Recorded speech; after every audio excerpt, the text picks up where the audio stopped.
Hey everyone, so friend कैसे हैं आप सभी। आशा है आप सभी अच्छे होंगे, मस्त होंगे, स्वस्थ होंगे। सो गाइस, आज की वीडियो काफी इंपॉर्टेंट होने वाली है। जैसे कि आपने थंबनेल में देख ही लिया है कि आज हम बात करने वाले हैं कि कैसे आप पार्शियल ड्रॉप लेकर अपनी कॉलेज की स्टडी एज वेल एज अपनी नीट की स्टडी को मैनेज कर सकते हैं। आज मैं आपको बताऊंगा कि क्या सिलेक्शन रेशियो होता है। यानी कि मान लो एक बीएमएस का पूरा बैच 75 का है, ठीक है, उसमें से 10 से 15 बच्चे तो लेते ही है पार्शियल ड्रॉप, ठीक है। तो उन बच्चों में से जिन बच्चों का सिलेक्शन होता है, यानी कि कितने बच्चों का सिलेक्शन होता है, आज मैं आपको ग्राउंड रिलेटिव बताऊंगा, सिलेक्शन रेशियो आपको बताऊंगा, ठीक है। साथ ही में मैं आपको बताऊंगा कि जो कॉलेज लेवल पर टेस्ट होते हैं, यानी कि जो इंटरनल एग्जाम होते हैं, उनको अगर आप अवॉइड करते हो, साथ में अगर आप क्लासेस भी नहीं जाते हो, तो आप कैसे अटेंडेंस को मैनेज कर सकते हैं, ठीक है। तो आज मैं आपको डिटेल में गाइड करने वाला हूँ। तो जो लोग पार्शियल ड्रॉप ले रहे हैं उनके लिए ये वीडियो काफी इंपॉर्टेंट होने वाली है, ठीक है। तो चलिए टाइम को ज्यादा वेस्ट न करते हुए हम वीडियो को स्टार्ट करते हैं। तो गाइस, जैसे कि आप सभी को पता है कि एक स्टूडेंट नीट एस्पायरेंट जो होता है वो नीट की तैयारी करना चालू करता है तो उसके दिमाग में सिर्फ एक ही गोल रहता है, वो है एमबीबीएस, ठीक है। वो एमबीबीएस का सोचकर एमबीबीएस के कोर्स में एडमिशन लेने के लिए वो क्या करता है, नीट की तैयारी को स्टार्ट करता है। लेकिन क्या होता है, किसी कारणवश उसका एमबीबीएस में सिलेक्शन नहीं हो पाता है। कई कारण हो सकते हैं, फैमिली प्रॉब्लम हो सकती है, हो सकता है उसे अच्छा गाइडेंस ना मिला हो सकता है उसने अच्छी तैयारी करी हो लेकिन एग्जाम का दिन उसका बेट लग रहा हो, ठीक है। हो सकता है उसने अच्छी तैयारी करी हो, पूरे जी जान लगाकर साल भर पढ़ाई किया हो, है ना, लेकिन कुछ सिली मिस्टेक के कारण उसका एमबीबीएस में सिलेक्शन नहीं हो पाता है। फिर कई सारे स्टूडेंट ऐसे होते हैं जिनके ऑलरेडी 2 से 3 ड्रॉप हो चुके होते हैं, ठीक है। तो फिर वो क्या सोचते हैं कि चलिए अब एमबीबीएस नहीं मिला तो मैं किसी अदर कोर्स में एडमिशन ले लेता हूँ या ले लेती हूँ। तो फिर उनके पास अदर ऑप्शन जैसे कि बात करते हैं बीएमएस, बीएचएमएस, है ना, बीडीएस, ऐसे कोर्सेज में क्या कर लेते हैं, एडमिशन ले लेते हैं। लेकिन उनके मन में कहीं ना कहीं एक खेद रहता है कि यार मेरे को तो एमबीबीएस करना था, कहाँ मैं बीएमएस ले लिया। मेरे को तो एमबीबीएस करना था, कहाँ मैं बीएचएमएस ले लिया। मेरे को तो एमबीबीएस करना था, कहाँ मैं डेंटल में आकर फंस गया। तो उनके मन में कहीं ना कहीं ये मलाल रहता है।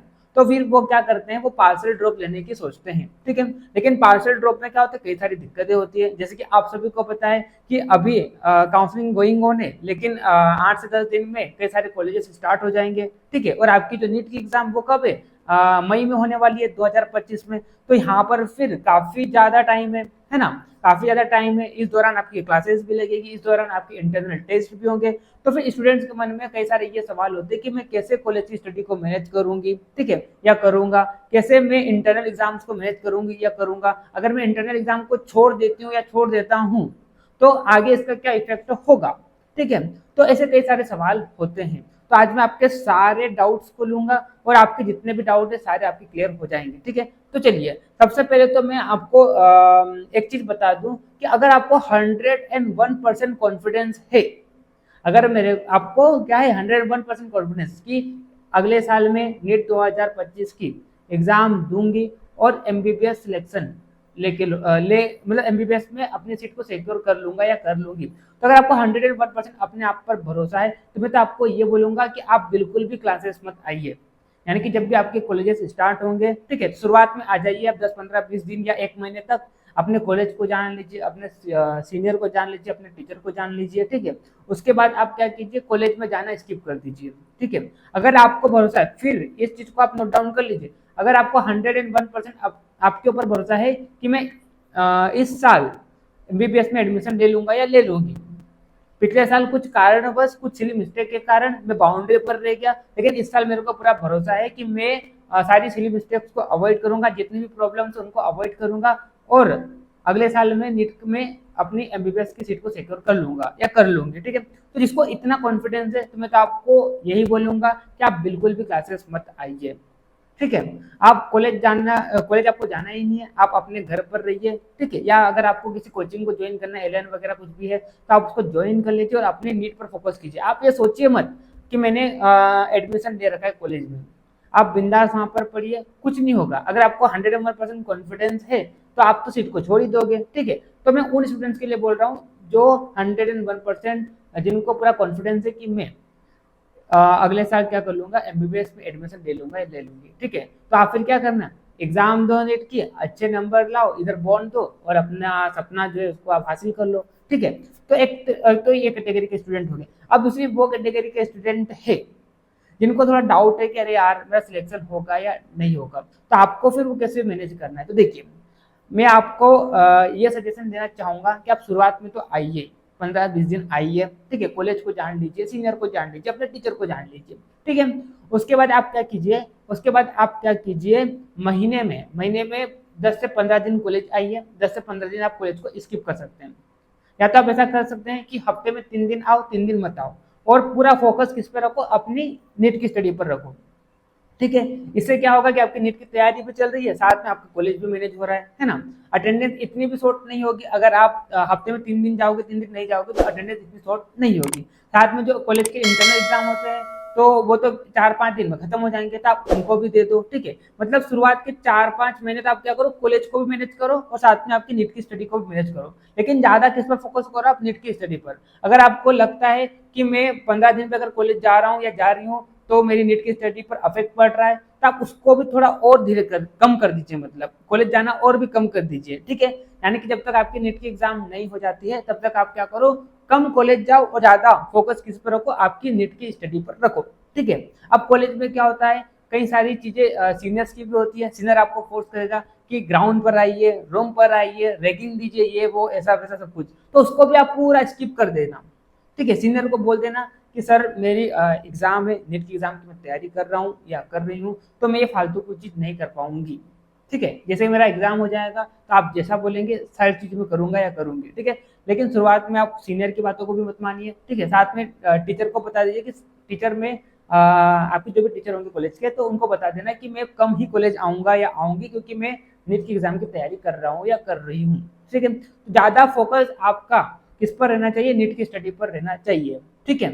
साथ में आप कॉलेज की स्टडी को मैनेज कीजिए। इंटरनल एग्जाम भी आप देने चाहिए, 4 से 5 दिन में क्या होता है, इंटरनल एग्जाम पूरी खत्म हो जाती है। तो इसमें ये होगा कि आपकी हो सकता है थोड़ी अटेंडेंस शॉर्ट रहेगी, है ना, थोड़ी अटेंडेंस शॉर्ट रहेगी, लेकिन साथ में आपके नीट की तैयारी भी चल रही है और इधर भी हो रहा है आपका काम, ठीक है। तो आप फिर जैसे नीट की एग्जाम दोगे, अगर आपको लग रहा है कि मेरा सिलेक्शन नहीं हो रहा है या बाउंड्री पर हूँ, ठीक है, या काउंसलिंग के लिए मेरे को वेट करना है, तो फिर आप क्या करना, एक भी दिन कॉलेज को मत छोड़ना।